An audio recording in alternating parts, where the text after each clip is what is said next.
নমস্কার বন্ধুরা, গল্পে দীপান্বিতার গল্প পাঠের আসরে আজ আমি আপনাদের এক চোর এবং এক দারোগার গল্প শোনাব। গল্পটির নামও এক দারোগা এক চোর। লেখক প্রফুল্ল রায়। শুনতে থাকুন। 50 বছর আগের কথা।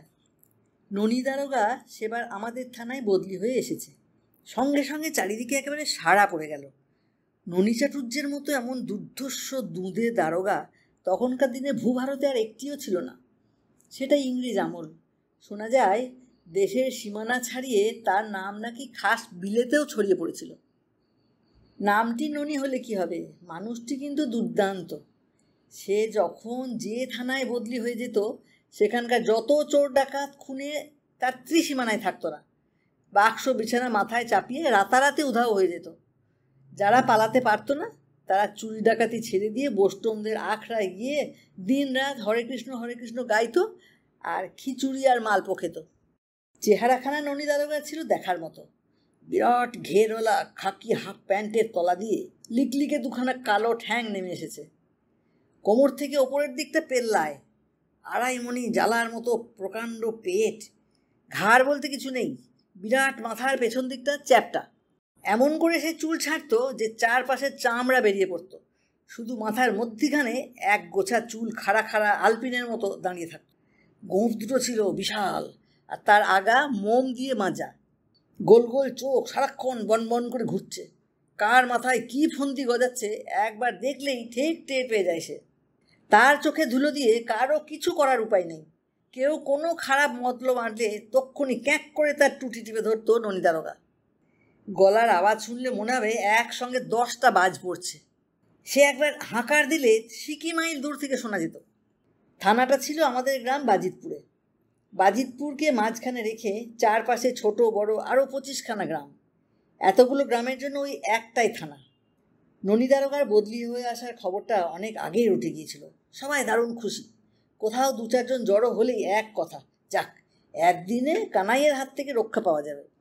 ননী দারোগা যদি বাঘা তেঁতুল হয়, কানাইও ছিল বুনো ওল। সে একজন বিখ্যাত চোর। তার হাতের কাজ একেবারে ম্যাজিশিয়ানের মতো। কখন কিভাবে সে কার ঘরে শীত কাটবে, কার টাকা করি আর দামি দামি গয়না লোপাট করে ফেলবে, কেউ টের পায় না। ননী দারোগার মতো বিলেত পর্যন্ত তার নাম হয়তো ছড়ায়নি, তবে দিল্লি পাঞ্জাব পেশোয়ার বম্বে মাদ্রাজে তখনকার দিনে তার কীর্তির কথা কে আর না শুনেছে। সারা ভারতের চোরেদের মধ্যে কানাই ছিল রাজ চক্রবর্তী। তার নাম শোনামাত্র অন্য চোরেরা মাথা নিচু করে 10 বার স্যালুট দিত। কানাইয়ের কথা পরে বলা যাবে, ননী দারোগার ব্যাপারটা আগে শেষ করে নেওয়া যাক। সে যেদিন আমাদের থানায় এলো সেদিনটার কথা পরিষ্কার মনে আছে। সেটা যেন দুর্গাপুজোর মতো একটা ঘটনা। ননী দারোগা এসেছিল পুলিশের ফুল ড্রেসে, একটা তাগড়ায় ঘোড়ার চেপে। তার স্ত্রী এবং ছেলেমেয়েরা এসেছিল পালকি চড়ে তার ঘোড়ার পেছন পেছন। আমাদের বাজিতপুরের লোকজন তো বটেই, চারপাশের 25খানা গ্রামের অর্ধেক মানুষ 3 মাইল এগিয়ে শোভাযাত্রা করে তাকে নিয়ে আসতে গিয়েছিল। তখন গায়ে ব্যান্ড পার্টি আর কোথায় পাওয়া যাবে, তাই 10 জন ঢাকি আর 10 জন কাঁসি বাজিয়ে জোগাড় করে নিয়ে যাওয়া হয়েছিল। তারা সবার আগে আগে লাইন দিয়ে বাজাতে বাজাতে আসবে। এইভাবে ননী দারোগাকে বীরের সম্মান দিয়ে নিয়ে আসা হয়েছিল। থানাটা ছিল বাজিতপুরের দক্ষিণ কোণে, টালির চালের পেল্লায় একখানা একতলা পাকা বাড়িতে। তার গায়ে টালির চালের আরেকটা দোতলা বাড়ি ছিল, সেটা দারোগার কোয়ার্টার। এই দুখানা ছাড়া 26টা গ্রামে আর কোনো পাকা বাড়ি ছিল না। বাকি সবই চেরা বাঁশ বা কাঠের বাড়ি, মাথায় টিনের চাল। থানায় পৌঁছে অনেক কসরত করে ঘোড়া থেকে নিচে নেমে বাজখাঁই গলায় ননী দারোগা হাঁকড়ে উঠল, আপনারা 3 মাইল রাস্তা হেঁটে গিয়ে এত খাতির যত্ন করে আমাকে যে নিয়ে এলেন সেজন্য আমরা খুব খুশি হয়েছি। আপনাদের সবাইকে অনেক ধন্যবাদ। একটু থেমে দম নিয়ে ফের শুরু করে, ছেলেবেলায় আমি একবার আমার মামার সঙ্গে এখানে এসেছিলাম। বাজিতপুর হাই স্কুলের সামনে একটা বড় ফুটবল খেলার মাঠ ছিল, সেটা এখনও আছে কি? জনতা একসঙ্গে গলা মিলিয়ে উত্তর দেয়, আছে। কালকের দিনটা রেস্ট নেব, পরশু ফুটবল খেলার মাঠে আমি একটা মিটিং ডাকবো। আমরা অনেকটা রাস্তা এসেছি, ধকলে ভীষণ ক্লান্ত, আপনারাও ক্লান্ত। এখন যে যার বাড়ি চলে যান, শুধু ঢাকিরা থেকে যাক, তাদের সঙ্গে জরুরি কথা আছে। থানা ফাঁকা করে লোকজন চলে যায়। এবার ঢাকিদের উদ্দেশ্যে ননী দারোগা বলে, তোমরা চারপাশের গায়ে গায়ে ঢেঁড়া দিয়ে আজ থেকেই জানিয়ে দাও, পরশু ফুটবল খেলার মাঠে মিটিং হবে, সবাই যেন বিকেল 4টের সময় হাজির থাকে। আচ্ছা হুজুর। ঢাকিরা মাটিতে লম্বা হয়ে পড়ে ননী দারোগাকে প্রণাম করে চলে যায়। আজ ফুটবল খেলার মাঠে মিটিং। দুপুর থেকেই 26খানা গ্রামের মানুষ কাতারে কাতারে এসে সেখানে জড়ো হতে থাকে। এমনকি থুতথুরে বুড়ো বুড়ি বাচ্চা বাচ্চারাও চলে এসেছে। কাঁটায় কাঁটায় 4টেই মিটিং শুরু হলো। এখনকার মতো 50 বছর আগে মাইক টাইক ছিল না, বিশেষ করে গ্রামের দিকে। অবশ্য ননী দারোগার গলার এমন জোর যে মাইকের দরকারই হতো না। 20,000 মানুষের সামনে দাঁড়িয়ে গমগমে গলায় সে বলতে লাগলো, আপনারা হয়তো শুনেছেন আমি হলাম চোর ডাকাতের জম। আমি যে থানায় যাই সেখান থেকে বদ লোকেরা তল্পা গুটিয়ে পালিয়ে যায়। পরিষ্কার জানিয়ে দিচ্ছি, কোনো রকম বদমাইশি, চুরি জচ্চুরি, জালিয়াতি আমার এখানে চলবে না। দুষ্ট লোকেদের দমন আর ভালো লোকদের রক্ষা করার জন্য ভগবান আমাকে পৃথিবীতে পাঠিয়েছেন। আশা করি আমার বদলি হয়ে আসার কথা শুনে এখানকার চোর ডাকাত খুনেরা ভেগে পড়েছে। আপনারা রাত্রিতে দরজা জানালা খুলে ঘুমোবেন, কেউ একটা কুটোতে হাত দিতে সাহস করবে না। সেকালের পবিত্র আশ্রমের কথা শুনেছেন নিশ্চয়। এই সময় ভিড়ের ভিতর থেকে একটা বোকাশোকা ভালো মানুষ গোছের লোক উঠে দাঁড়ায়, ভয়ে ভয়ে বলে, হুজুর। বক্তৃতাটা সবে তোড়ে বেরোতে শুরু করেছিল, বাধা পড়ায় বেদাই চটে যায় ননী দারোগা। হুড়ু কুচকে হুঙ্কার ছাড়ে, কি ব্যাপার? লোকটা ভেবাচাকা খেয়ে যায়। তোতলাতে তোতলাতে বলে, হুজুর, আপনার নাম শুনে সব চোর জোচ্চোর পালিয়ে গেছে, শুধু একজন বাদে। রাগে মুখ গনগন করতে থাকে ননী দারোগার। কাঁকড়া বিছের লেজের মতো গোঁফ দুটো টুকটুক করে নড়ে। সে বলে, বটে, সেই একজনটা কে? আগে কানাই। কানাই? তা তিনি কি করেন? ভিড়ের ভেতরে আরেকটা রোগাপটকা লোক উঠে দাঁড়িয়ে বলে, আগে হুজুর, কানাই একজন নাম করা চোর, সারা পৃথিবীর লোক তার নাম জানে। রোগা লোকটার দিকে তাকিয়ে ননী দারোগা চোখ ছোট করে ঠোঁট কামড়াতে কামড়াতে বলে, কানাই? ফেমাস চোর? নামটা শুনেছি মনে হচ্ছে। তা তিনি এখন কোথায়? কেউ জবাব দেবার আগেই ভিড়ের আরেক মাথা থেকে একটা সিড়িঙ্গে ঢেঙা চেহারা লোক উঠে দাঁড়ায়, হাত জোর করে মাথা ঝুঁকিয়ে বলে, নাম হুজুর, আমিই কানাই, আপনার মিটিং শুনতে এসেছি। কানাইয়ের মুখ বোতলের মতো লম্বা, মাথার মাঝখান দিয়ে সিঁথি, বড় বড় গাবের দানার মতো দাঁত, তোবড়ানো গাল, ঠোঁটে মিচকে হাসি। দেখলেই টের পাওয়া যায় লোকটা ভীষণ ধূর্ত। কানাইয়ের পা থেকে চুলের ডগা পর্যন্ত তেরছা চোখে একবার দেখে নিয়ে ননী দারোগা বলে, তুমিই তাহলে সেই মহাপুরুষ? কানাই আওয়াজ না করে হাসে, ফের মাথা ঝুঁকিয়ে পরক্ষণে শটান দাঁড়িয়ে পড়ে। ননী দারোগার চোখ বনবন করে ঘুরছিল। সে বলে, ব্যাপারখানা কি? চোর বাটপাড়েরা সবাই ভাগলো আর তুমি রয়ে গেলে যে? আমার নাম শোনোনি? আমি কেমন জাঁদরেল দারোগা জানো না? কানাই ফের মাটিতে মিশে যেতে যেতে বলে, হুজুর, আপনার নাম শোনেনি এমন লোক এখনো জন্মায়নি, তবু পালাতে পারলাম না। ননী দারোগা হুমকে ওঠে, কেন? আগে এতকাল আপনার নামই শুনেছি, চোখে দেখার সৌভাগ্য হয়নি। আপনাকে দেখে পেন নাম করব, সেই জন্য থেকে গেলাম। তাছাড়া কি? আপনি আবার রেগে যাবেন না তো? আগে তোমার কথা শুনি, তারপর রাখবো না কোলে বসিয়ে আদর করবো সেটা ভাবা যাবে। এখন বলে ফেলো। ঘাড় চুলকোতে চুলকোতে কানাই বলে, ভগবান পরের মাল সরাবার জন্য আমাকে পৃথিবীতে পাঠিয়েছে। সেটি না করলে অধম্য হয়, তেনাকে ঘোর অমান্যই করা হয়। সেটি তো করতে পারি না। এখান থেকে পালিয়ে নতুন জায়গায় গিয়ে ঘোতঘাত বুঝে কাজ শুরু করতে অনেক সময় লেগে যাবে। ততদিন খাবো কি? রোজগার বন্ধ হলে উপোস দিয়ে মরতে হবে। গোঁফ আরও জোরে জোরে নড়তে থাকে ননী দারোগার। হুমকে ওঠেছে, তার মানে চুরিটি তুমি চালিয়ে যাবে, আর সেটা আমার এই থানার ভেতরে বসেই? আগে হুজুর, ওই যে বললাম, ভগবান যাকে যে করার জন্য পাঠিয়েছে তাকে তো তা করতেই হবে। বুকের পাটা আছে তোমার?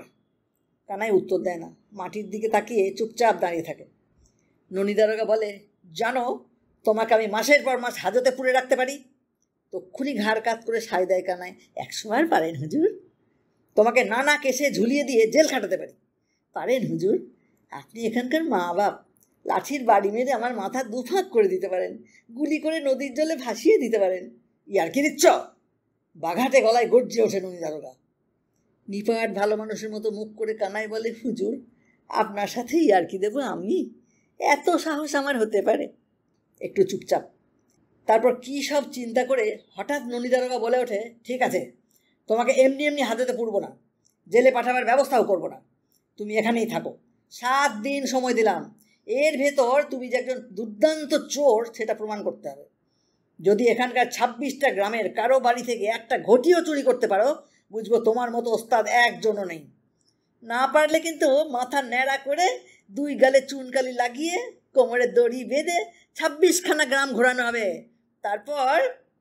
তারপর কি হুজুর?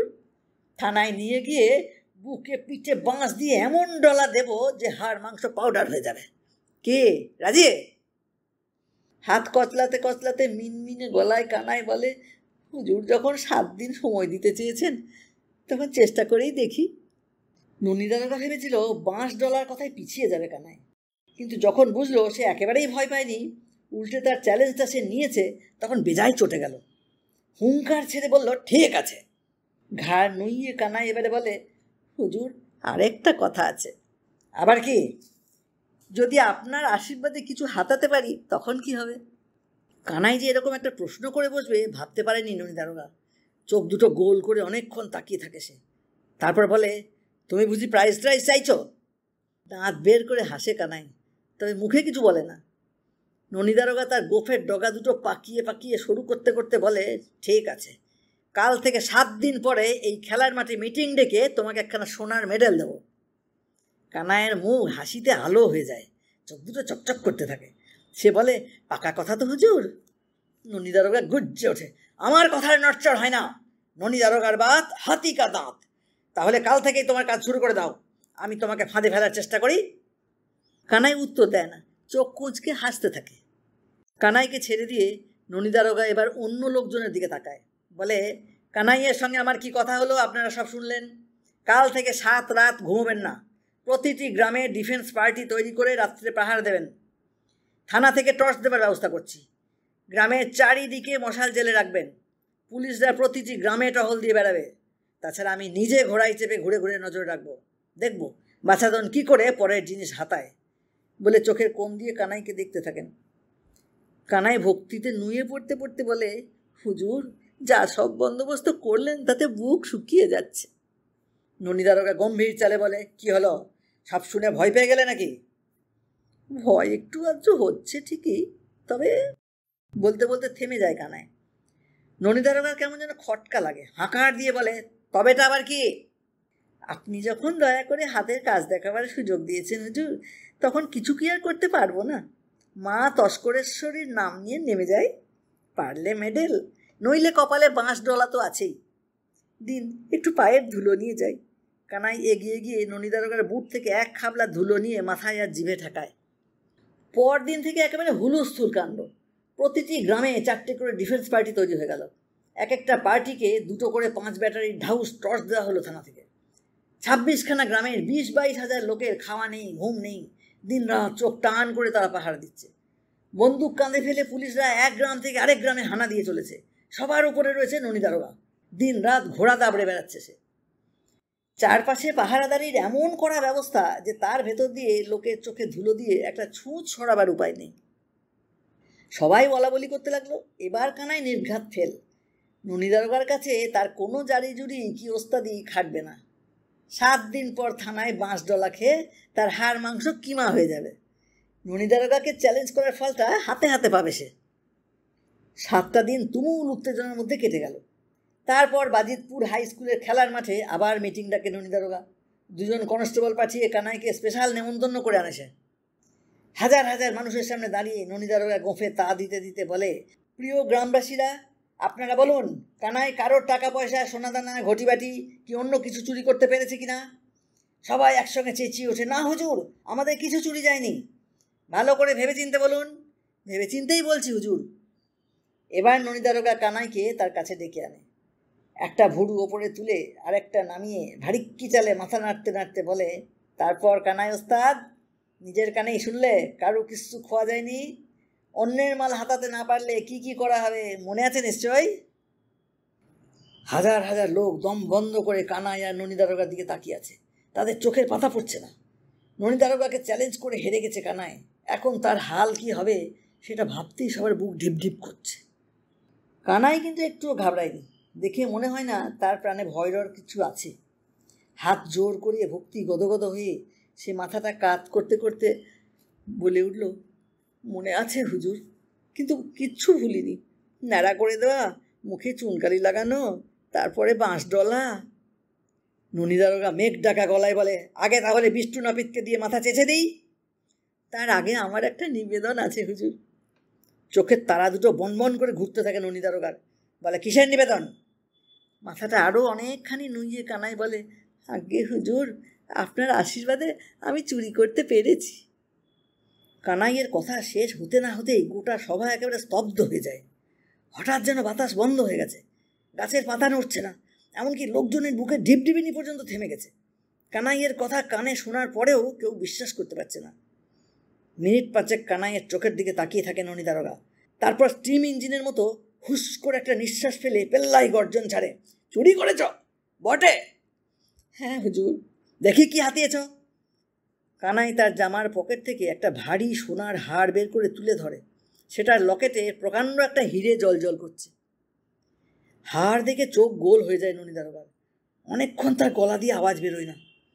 কানাই বলে, চিনতে পারছেন হুজুর? খাবি খেতে খেতে ননী দারোগা বলে, পারছি, এটা মা জননীর হাড়। মা জননী মানে ননী দারোগার স্ত্রী মহামায়ার। হাড়টা দেখার পর ননীর হুঙ্কার নেই, গর্জন নেই, গোফে তা দিতেও ভুলে গেছে। চি চি করে সে বলে, এটা তুমি পেলে কি করে? কানাই জানায় 7 দিন 26খানা গ্রামের সব লোক দিন রাত পাহারা দিয়েছে। থানায় একজন পুলিশও ছিল না, এমনকি স্বয়ং ননী দারোগাও না। সবাই বন্দুক ঘাড়ে করে গ্রামে গ্রামে টহল দিয়ে বেরিয়েছে। থানায় পাহারাদার নেই, সেই সুযোগটা কাজে লাগিয়েছে কানাই। কাল ভোরে জানালার শিক বেঁকিয়ে ননী দারোগার কোয়ার্টারে ঢুকে তার আলমারি থেকে হাড়টা সরিয়ে ফেলেছে কানাই। তার কাছে একটা চাবি আছে, সেটা দিয়ে দুনিয়ার সব তালা খোলা যায়। সেটা দিয়েই ননী দারোগার আলমারি খুলেছে সে। সমস্ত শোনার পর কেউ কোনো কথা বলতে পারল না। পাক্কা আধ ঘন্টা সবাই হাঁ করে রইল। ননী দারোগা কথা রেখেছিল। সেকালের মানুষজন ছিল অন্যরকম, তারা গুণীর সম্মান দিতে জানত। পরের দিনই ফের মিটিং ডেকে হাজার হাজার লোকের সামনে ননী দারোগা কানাইয়ের গলায় সোনার মেডেল পরিয়ে দিয়েছে। কানাইও অবশ্য মহামায়ার হারটা ফিরিয়ে দিয়েছিল।